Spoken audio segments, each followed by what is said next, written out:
For a lot of us, it is going to not be very fun as we lose an hour of sleep on Sunday, but I will gladly take it, as today is the last Sunday for quite some time that we have a before 6 p.m. sunset. As we get into March 9th, we of course spring forward 6:56 our sunset times, and just 1 week after that, 7:04. Boy, oh boy, am I excited for those 7 o'clock sunsets.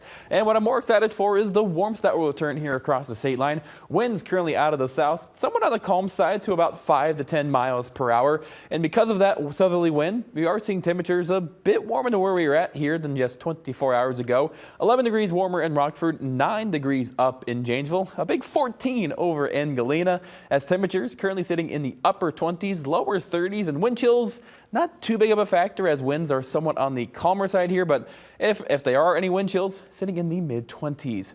Now our Rock River Kia Max Storm Tracker, we're still seeing those clouds overhead, and that's going to do wonders for us here as we go overnight tonight, as that's going to keep in any warmth that we could potentially lose. And those southerly winds, we're probably going to see our overnight lows right around that midnight hour, close to that 30-degree mark.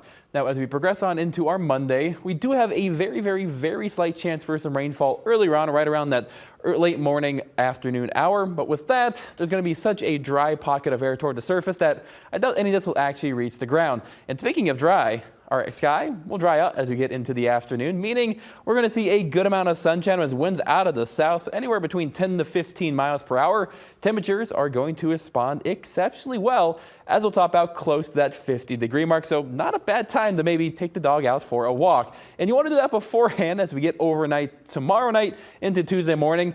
It's pretty much just going to be rain throughout the entire day, maybe some on and off showers throughout the morning hours. But by the afternoon, we're going to go on to see some heavier rainfall and maybe even a few rumbles of thunder, as this could potentially be our first thunderstorms of the year 2025. And we will continue to see on and off rain showers throughout the entire portions of our Tuesday. And when it comes to rainfall totals, while not overly impressive, could see between 3/4 of an inch up to an inch in some locations, if not slightly higher in locations that get thunderstorms. While normally this isn't too big of a deal, with it still being somewhat cold outside and around 4 inches and below still frozen in our ground, the absorption of our ground is not going to be as great, so localized flooding and runoff might be a little elevated, so we'll keep a very close eye on that. Another thing we'll keep a close eye on, as we get into Wednesday, winds are going to become a major factor, going to be out of the north near 45 to 50 miles per hour, and because they're from the north, they'll be drawing that cooler air. And as that low pressure system moves off toward the east, we'll get that wraparound, meaning we could face a few flurries, but